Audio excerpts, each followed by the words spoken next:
Photographer उसके पास आया। Sir ma'am congratulations. दोनों हल्का सा मुस्कुरा दिए। फिर पहाड़ों, डूबते सूरज और उस बड़े हार्ट के सामने कई फोटोज लगी थी। कभी दोनों हाथ पकड़कर खड़े हुए, कभी एक दूसरे को देखकर मुस्कुराए और कभी हंसते हंसते कैमरे की तरफ देखने लगे। उस शाम मसूरी की ठंडी हवाओं के बीच दो दिलों की अधूरी कहानी आखिरकार पूरी हो गई।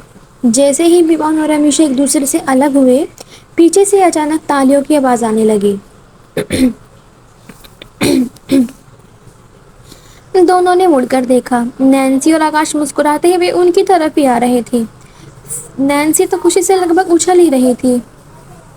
फाइनली, मुझे पता था, यह कहकर वह भागकर अमीशा के पास आई और उसको कसकर गले लगा लिया। कांग्रेचुलेशंस, मैं कब से इस दिन का इंतजार कर रही थी।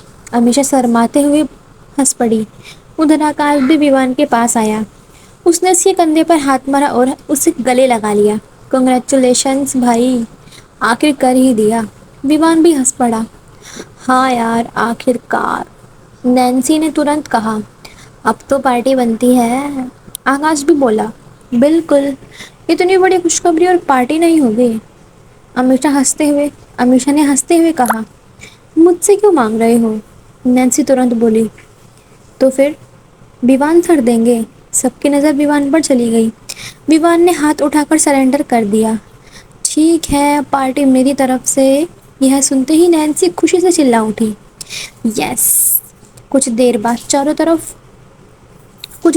चारों अपने होटल में लौट आए।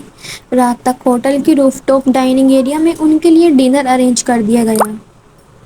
ठंडी हवा चल रही थी, दूर पहाड़ों पर रोशनियां चमक रही थी। पूरा माहौल बहुत ही खूबसूरत लग रहा था। टेबल पर नैन्सी और आकाश सामने बैठे थे, जबकि दूसरी तरफ विवान और अमीशा साथ बैठे थे। दोनों की चेयर्स एक दूसरे से बिल्कुल पास थी। कभी उनकी नज़रें मिल जाती तो दोनों मुस्कुरा देते। नैन्सी यह सब देख रही थी। वह हंसते हुए बोली, मुझे अभी भी यकीन नहीं हो रहा कि आप दोनों ऑफिशियली इंगेज्ड हो गए हो। आकाश ने मजाक में कहा, मुझे तो पहले से ही पता था, बस इन दोनों का ही नहीं पता था। सब हंस पड़े। अमीशा ने शर्माते हुए नीचे देखा। उधर विवान बस उसे देखकर मुस्कुरा रहा था।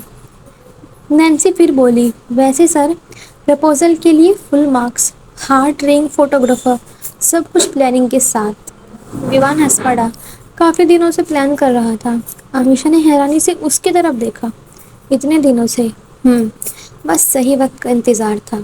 यह सुनकर अमीशा के चेहरे पर फिर से प्यारी सी मुस्कान आ गई। रात आ... रात आगे बढ़ती रही। हंसी मजाक चलता रहा और कई बार ऐसा हुआ कि नैन्सी और आकाश बातें कर रहे थे, लेकिन विवान और अमीशा बस चुपचाप एक दूसरे को देखकर ही मुस्कुरा रहे थे। दिल की सबसे खूबसूरत बातें शब्दों से नहीं, सिर्फ नज़रों से कही जाती हैं। देखते ही देखते मसूरी का सफ़र भी ख़त्म हो गया। अगली सुबह चारों लोग अपना अपना सामान पैक करके होटल लॉबी में आ गए। नैन्सी का मन अब भी वापस जाने का नहीं था। यार, 2 दिन और रुक जाते। हमेशा आकाश हंस पड़ा। फिर ऑफिस कौन संभालता? नैन्सी ने मुंह बना लिया। ऑफिस को भी कभी कभी हमारी याद आनी चाहिए। सब हंस पड़े। कुछ देर बाद वे एयरपोर्ट के लिए निकल गई। रास्ते भर सभी ट्रिप्स की बातें ही कर रहे थे।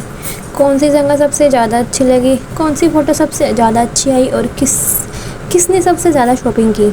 एयरपोर्ट पर पहुंचने के बाद बोर्डिंग हुई और कुछ ही समय बाद उनकी फ़्लाइट उड़ान भर चुकी थी।